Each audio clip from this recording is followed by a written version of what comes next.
And I'm back. So this prompted me to do this video is that Stormtroopers. Stormtroopers have been a staple, bread and butter of Star Wars since the very beginning. We only got the clone troopers in episode 2. We don't like talking about the prequels, yada yada yada. But something got brought up that I'm just because of Phasma and because of one other line of dialogue that that I heard in Force Awakens. I'm like, is it worth talking about? Why don't you see more female Stormtroopers? Because Phasma is as far as we know as far as we knew was the first as far as we know, it's the first female Stormtrooper we've actually ever legitimately seen. Then we actually hear one other one speak as she's informing the Captain Phasma, while they're on Starkiller Base. And that's the only 2 female Stormtroopers you see in The Force Awakens. And the Star Wars series, those are the only 2 female Stormtroopers you get.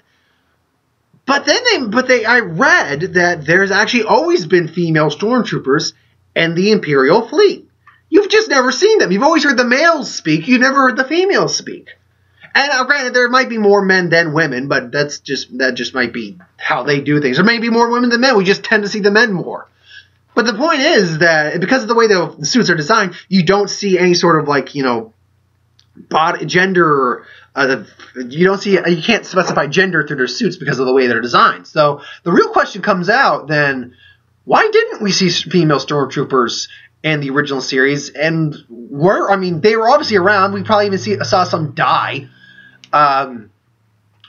But why? So first off, the point is that yes, they were around, but the reason I think is twofold. One, it's just a big place, and they probably only hired male actors.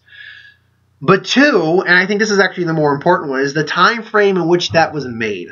And by time frame, I mean the time period. That was made in the late 70s and going into the it was made in the 70s going into the 80s. That was a time when the whole women empowered thing was kind of just starting out. The feminist movements were really starting to go more into force. It was a time when the equal rights thing, it still is an issue for equal rights in certain fields, but the equal rights thing was a big issue, and it was just one of the things that it was a more sexist world back then. Don't get me wrong, compared to 30 years prior, it was a far more liberated world, but it was still a sexist world back then, and we still live in a sexist world today, but again, compared to then, we're in a much more liberated world in many regards. So a lot of that, I think, first off, has to do with the fact that they just hired male stand-ins, and most of them didn't talk. Let's be clear about that too. Most of those Stormtroopers did not talk.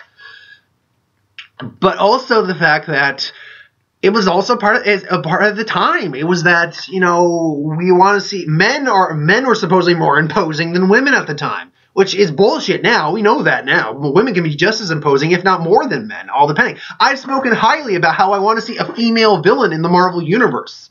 How I think Cate Blanchett as Hela is a magnificent choice, and I can't wait to see her pull some shit. I can't wait for that. She could be one of the finally cool villains we get, because we don't got a lot of cool villains in the Marvel Universe right now.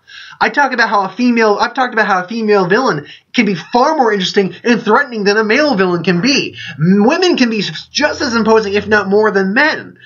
But I say that growing up. And I'm not certain I would have thought the same. I would like to think that if I grew up in the 70s to 80s and all that stuff, I would have thought the same way. But I can't say for certain I would have. I mean, it's just one of those things I would have hoped my mind would have developed the same way it did now. Unfortunately, I'm a product of my time, so I like to think of myself as a far more open-minded and liberal, I guess would be the term. I don't think politically, but yeah. I'm just more of a free individual in the sense that I want openness and just equality for people. And I don't see any reason to hate on someone for a gender or race or anything like that, sexuality, whatever. So I think on those regards, and I have the luxury of growing up in a time where that became a very big issue, and I got to experience that. People back then weren't as lucky. People back then were growing up a far more, I guess, stunted mindset, you could say. And because of and I'm not saying everyone did, and I'm certain there were there we go. Progressive is the term I was looking for. Progressive. There were progressive people back then, absolutely. But as a whole, that was the time period. Women were seen as not as equal to men in terms of certain things, and that's why I don't think we just saw any Stormtroopers in the series. Besides the obvious, just getting male stand-ins, and Stormtroopers only had a few minor bits of dialogue. And then you go up to now, where we got Phasma, who's supposed to be a big bad, is completely underutilized in The Force Awakens, but is supposed to get a much bigger role. I have a feeling her story and Finn's are going to be connected. She's going to be hunting down Finn, and we're going to get some combat between her and Finn. Hell, maybe she'll end up turning to be the love interest for Finn. I don't think I'd like that. I think I'd just like someone else to be his love interest, because that would kind of, think, diminish her character a bit. What character she was like, because for what it is, she does have a decent character. It's just underutilized. And now, do we see more female stormtroopers besides her? I think we are going to, because if we got not just Phasma, but another one saying giving a command, or just relaying orders to her, relaying information to her, then I would almost be certain we're going to see more female stormtroopers as the movies go on. I think they're pushing for a new type of gender equality in the movies, which I think is great, because Rey's the main character. Rey's the one who kind of saves the day. But Finn pulls his own too. Let's not forget Finn. They're both on equal ground in how much they pull their own and kind of help each other out here. She saves him a bit more than Hayda saves her, but that's not a damsel in distress thing. That's just more hey, they're two capable individuals helping each other out. There's nothing sexist about that. And I dig the fact that these new Star Wars movies are going for that.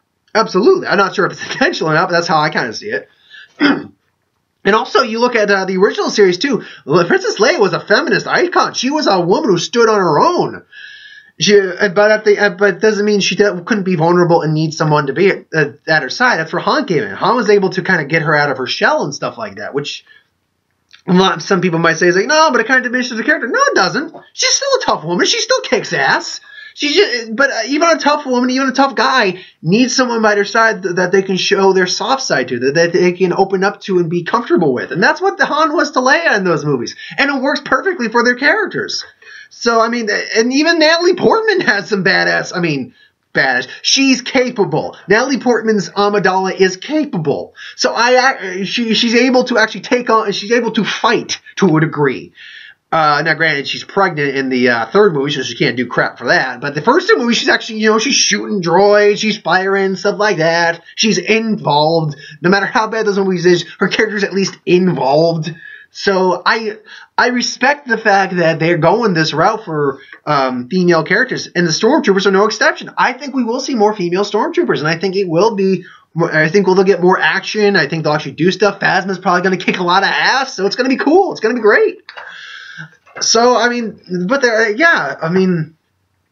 does beg the question, like, why didn't we see them? I think it's just because of the time frame Star Wars was made and the ideologies that was going on back then. So, yeah, that's my thoughts on that. Thanks for watching. I hope you enjoyed. Like, comment, share, subscribe. As always, if you want us to review something, put some comment down below. Let us know. We'll do a review of it at some point. So I'm pretty much done for this week, unless this trailer comes up in the next day and a half. Yeah, I'm pretty much done for videos this week. No, I take that back. I still got to do Supergirl. That's right. I still got to do my Supergirl. I am late as hell on Supergirl, but I will get to it. I swear. Before Monday, I will get to it. In fact, when I get home tonight, maybe that's what I'll do. When I get home tonight, I'll just sit and watch Supergirl and then do it. Because I know what happens. A white Martian gets involved. I've seen the picture. I've seen the tags. But I got to actually watch the episode and see how it plays out. Then this week's Supergirl is Bizarro, which I can't wait to see Maxwell Lord just get punched in the mouth. Because he plays such a good, but in a way that, I like how they're portraying his smarmy, smug character. Like, I just can't wait to see this asshole get punched in the mouth. Oh, God, I swear to God, if he goes, like, full Lex Luthor and, builds a suit to fight Supergirl, then I'm going to be like, oh, you're really just trying to be too much. And look, I'm glowing. A lightsaber. Sun's out right now. It's nice. So thanks for watching. I hope you enjoyed. Like, comment, share, subscribe, and I will see you folks next time.